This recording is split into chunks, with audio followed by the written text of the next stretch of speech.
Successfully survived the recall. The impact of the special election is just beginning to be sorted out. Joining us now to talk live about the significance of this race is Dr. Goggin, professor of political science at San Diego State. Good morning. Good morning. So, as you know, just weeks ago, there were polls that showed Governor Newsom having a much smaller margin. Things changed drastically in the weeks since then. What do you think happened? What do you attribute that to?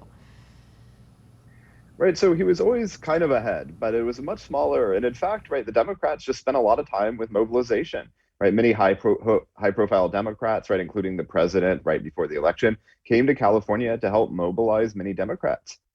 And Democrats have a 2-to-1 registration majority or advantage in California over Republicans. And so it's no surprise, right, if you can mobilize those individuals, you'll win the election quite handily.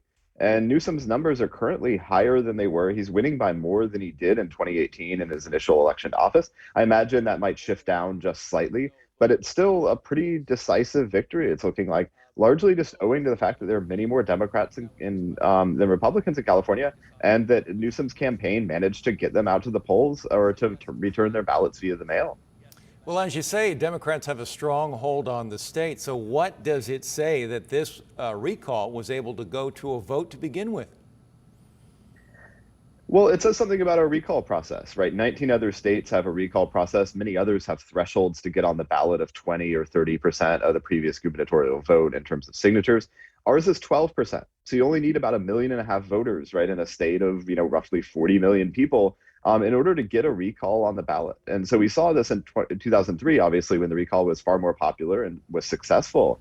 But recall efforts, even though they might take a lot of work and take a lot of financing, is if you can actually put all that up front and mobilize a lot of individuals, as many Republicans were mobilized last year because of worries or concerns about pandemic restrictions and other things, then one can actually, right, successfully put a recall on the ballot, even if it has little chance of eventual success.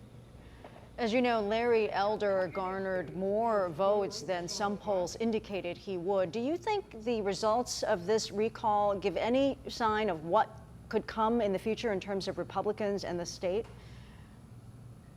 Sure. I think if we look ahead to the election next year, right, Newsom will be running for re-election. It's, many of the Republican candidates and those on the recall ballot are likely kind of already pivoting towards that. In language from Elder last night, right, noting we lost the battle but not the war, suggests they're probably going to run.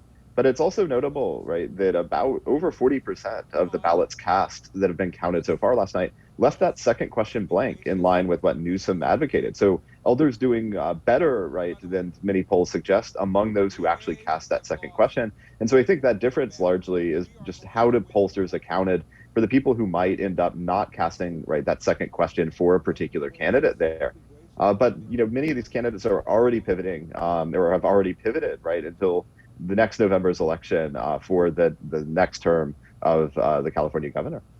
Was Governor Newsom, you think, left with any lesson in terms of possible missteps, in particular with lockdowns related to the pandemic, or was he empowered by this to do even more? I don't think we'll see a new lockdown tomorrow as a result of this, but many of the pandemic restrictions, right, is if you look at the exit polls and other things that came out last night, many of those are quite validated by a pretty substantial majority of California voters. Obviously, there are some kind of missteps in optics and other things, right, that Newsom could have avoided in the past year or so, but I don't think we'll see a large-scale policy shift. And in fact, Newsom's relatively brief speech last night kind of hinted at more of the same, right, and kind of more efforts to get California back on track. And obviously an eye for Newsom as well to his re-election campaign next fall.